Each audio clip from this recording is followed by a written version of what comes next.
আসসালামু আলাইকুম এভরিওয়ান। সবাইকে আবারও রমাদান মোবারক জানিয়ে শুরু করছি আমার আজকের ভিডিওটা। অবশ্যই দেখবেন আর দেখা শেষ হলে একটি লাইক দিয়ে দিবেন।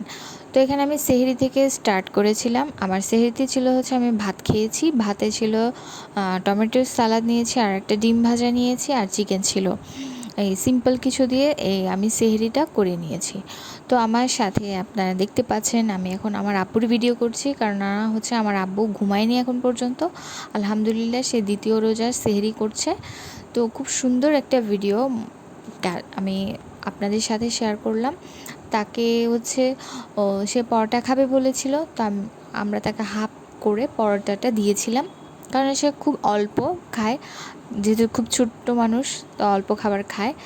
তো আমার আব্বু ঘুমিয়ে গিয়েছিল, তো ঘুমানোর আগে দিয়ে তার যত খেলনা আছে সে আমার রুমেই খেলে, তো সেগুলো আমি সুন্দর করে গুছিয়ে নিচ্ছি।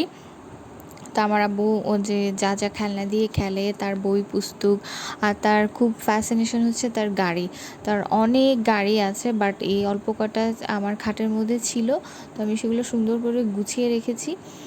তো এখন হচ্ছে আমি বুট ভেজাতে চলে আসলাম। বুট অল্প করেই ভিজিয়েছি, কেননা আমাদের বাসায় বুট কেউ খায় না। জাস্ট আমার হাতে 3 মুঠ আমি বুটটা ভিজিয়েছিলাম।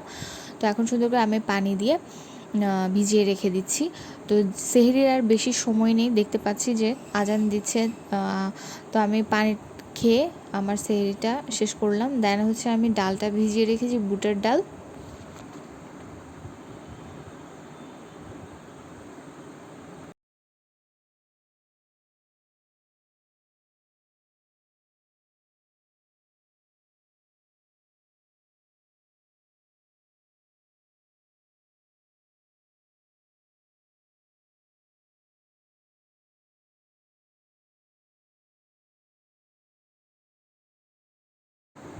তো এখন হচ্ছে আমি ঘর ঝাড়ু দিয়ে নিচ্ছি, যেহেতু ঘর অনেক ময়লা ছিল। তো ঘরটা ঝাড়ু দিয়ে আমি অজু করে এসে নামাজ পড়লাম। নামাজ পড়ে এসে আমার নামাজ পড়া শেষ হয়ে গেছে। তো নামাজ পড়া শেষে আমি সবসময় একটা চিন্তা করি, আমার নামাজ কি আল্লাহ তাআলা কবুল করেছেন কিনা। আচ্ছা, যাই হোক। দেন আমি নামাজ শেষ করে কিছুক্ষণ ঘুমিয়েছিলাম। ঘুম থেকে উঠেই আমি রান্না করতে চলে আসলাম। রান্না করব, এখানে আমি বুট ভাজি করব। তো ভাবি অলরেডি সব প্রিপেয়ার করে রেখেছে, তো আমি এখন জাস্ট রান্না করব। আমার বুট রান্নাটা একদম হয়ে গিয়েছে। তো এখানে এখন রান্না করব হচ্ছে শুটকি দিয়ে, বেগুন দিয়ে, আলু দিয়ে রান্না করব আর কি। বেগুন কোথায়? তো আচ্ছা, আমার সাথে আছে আমার ভাতিজা। হ্যাঁ, সে আমার সাথে খুব সুন্দর করে ভয়েস দিচ্ছে আর কি। এই যে বেগুন, এই দেখতে পাচ্ছ না তুমি? তো এই যে সব কাটা কুটা আমার ভাবি রান্না করছে। এই যে এখানে বেগুন আছে। তো আমি এখন দেখাবো হচ্ছে কিভাবে হালিম রান্না করতে হয়। আমি খুব ঝটপট করে কিন্তু হালিমটা রান্না করি, সেটা আপনাদের সাথে শেয়ার করব। তো এখানে আমি রাঁধুনির রেডিমিক্স হালিমটা নিয়ে নিলাম। দেন হচ্ছে একদম ফুটন্ত গরম পানির মধ্যে রাঁধুনির রেডিমিক্সটা আমি ঢেলে দিলাম। খুব ভালোভাবে নেড়ে দিতে হবে যেন চাকা চাকা না হয়। তো আমি এখন এখানে একটা ডাল ঘুটনি দিয়ে সুন্দর করে আবার একটু ঘুটা যেটা বলে আর কি, সেটা করলাম। তা আবার পরিমাণ মতো পানি দিয়ে ডাল ঘুটনি দিয়ে একদম ভালো করে আমি একদম ঘুটা দিয়ে দিলাম, যাতে একদম চাকা চাকা না হয়ে যায়।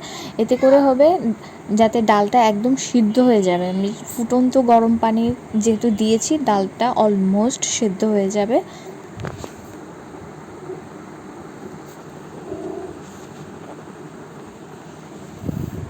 তো এই পর্যায়ে আমি ঢাকনা দিয়ে ঢেকে দিলাম। দেন এখন রান্না করতে চলে আসলাম। প্রথমে তেল দিয়ে দিলাম, তারপরে পেঁয়াজ কুচি, টমেটো কুচি দিয়ে দিলাম ভালো করে, আর নাড়াচাড়া করে নিব। পরিমাণ মতো লবণ দিতে হবে, লবণটা খুব অল্প পরিমাণে দিতে হবে। দেন হচ্ছে এখানে আমি ব্রেস্ট পিস নিয়েছি, আমি চিকেন হালিম যেহেতু রান্না করব, তো আমি চিকেনটা নিয়েছি, ছোট ছোট পিস করে কেটে নিয়েছি। তারপরে আমি এখানে দিব হচ্ছে রাঁধুনির যে মিক্সড মশলাটা থাকে সেটা দিয়ে দিলাম, ধনে এবং জিরা গুঁড়া দিয়ে দিলাম, হলুদ হচ্ছে হাফ চা চামচ মরিচও হাফ চা চামচ দিয়েছি। তারপরে আমি একটু গরম মশলা দিয়েছি। দেন ভালো করে কষিয়ে আমি একটু লেবুর রস দিয়ে দিয়েছি, যেহেতু ব্রেস্ট পিস থেকে একটু গন্ধ আছে মানে পাওয়া যায়, তো আমি একটু লেবুর রস দিয়ে দিয়েছি। দেন আমি ঢাকনা দিয়ে প্রেসার কুকারের ঢাকনা দিয়ে ভালো করে কষিয়ে নিয়েছি। আমি কিন্তু এক ফোঁটাও পানি দিইনি, কিন্তু চিকেন থেকে কিন্তু পানি বেরিয়েছে। তো চিকেনটা আমার সেদ্ধ হয়ে গিয়েছে। তো এখন আমি ডালটা দিয়ে দিলাম। তো আমি ভুল করে আদা রসুন পেস্টটা দিতে হয় আগে, তো আমি একটু পরে দিয়ে দিলাম, ডালটা দেওয়ার পরে দিলাম। আপনারা কিন্তু আগে দিবেন। তো আমি প্রেসার কুকারে আবারও ঢাকনাটা লাগিয়ে দিলাম যাতে ডালটা সেদ্ধ হয়ে যায়। তো আমার ডালটা সেদ্ধ হয়ে গেছে, হালিমটাও আমার রান্না একদম অলমোস্ট হয়ে গিয়েছে। এখন আমি বাগার দিব, শুধুমাত্র পেঁয়াজ কুচি দিয়ে বাগারটা দিব। ও লাস্টে আমি কাঁচামরিচ কুচি দিয়েছি সৌন্দর্যের জন্য। তো এখন আমি পেঁয়াজ বেরেস্তা করে নিচ্ছি। তো আমার যখন পেঁয়াজ বেরেস্তাটা হয়ে যাবে, দেন আমি হালিমের মশলাটা আবার একটু লাস্টে দিয়ে দিব যাতে ফ্লেভারের জন্য।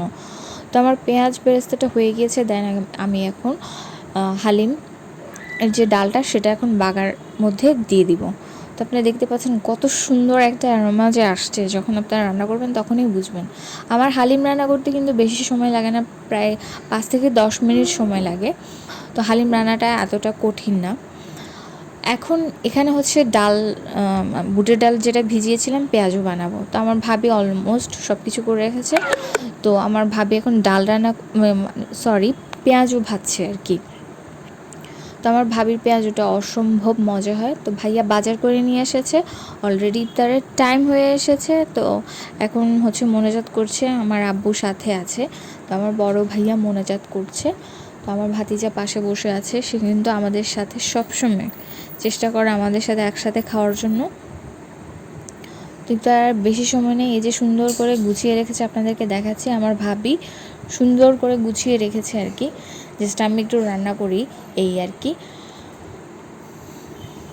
তো আপনাদেরকে দেখাচ্ছি কি কি রান্না করলাম সব শেষে। তো আমার ভাবির, বললাম না যে আমার ভাবির পেঁয়াজটা অসম্ভব মজা হয়। আপনারা এভাবে ট্রাই করে দেখতে পারেন। মিনি পেঁয়াজও যেভাবে পতেঙ্গা বিচে যেভাবে পেঁয়াজটা ভাজে, আমার ভাবি ঠিক সেরকম করে পেঁয়াজটা একদম বানায় আর কি। তো ভাবির মুড়ি মাখাটা আরও অসম হয়। তো এখানে আমরা সবাই একসাথে বসে ইফতার করছি, আজান তো দিয়ে ফেলেছে। তো এই যে আমার ভাতিজা জিলাপি খাচ্ছে, তার চাইতে কিন্তু তার প্লেটটা কিন্তু অনেক বড় হয়ে গিয়েছে। তো যেহেতু মুড়ি মাখা সে খায় না। তো আপনারা কে কে মুড়ি মাখার সাথে জিলাপি দিয়ে খেতে পছন্দ করেন? আমার কিন্তু খুব দারুণ লাগে। কেন জানি সবাই বলে যে মুড়ি মাখার সাথে কেন জিলাপি মাখা, আমার কিন্তু খুব ভালো লাগে মুড়ি মাখার সাথে যখন জিলাপি দেওয়া হয় আর বুরিন্দা যেটা দেওয়া হয়। তো এই যে আমার ভাতিজা এখন তার চাচুর সাথে চলে এসেছে। তো সেও বসে ইফতার করছে। এই ছিল আমার সের থেকে ইফতার পর্যন্ত ব্লগ, আপনাদের সাথে শেয়ার করেছি। কেমন হয়েছে সবাই জানাবেন। আর আমার সাথে কিন্তু আমার ভাতিজাও ভয়েস দিয়েছে, সেটা আপনারা তো শুনতেই পেলেন। সবাই ভালো থাকবেন, সবাইকে আবারও রমাদান মোবারক। আল্লাহ হাফেজ।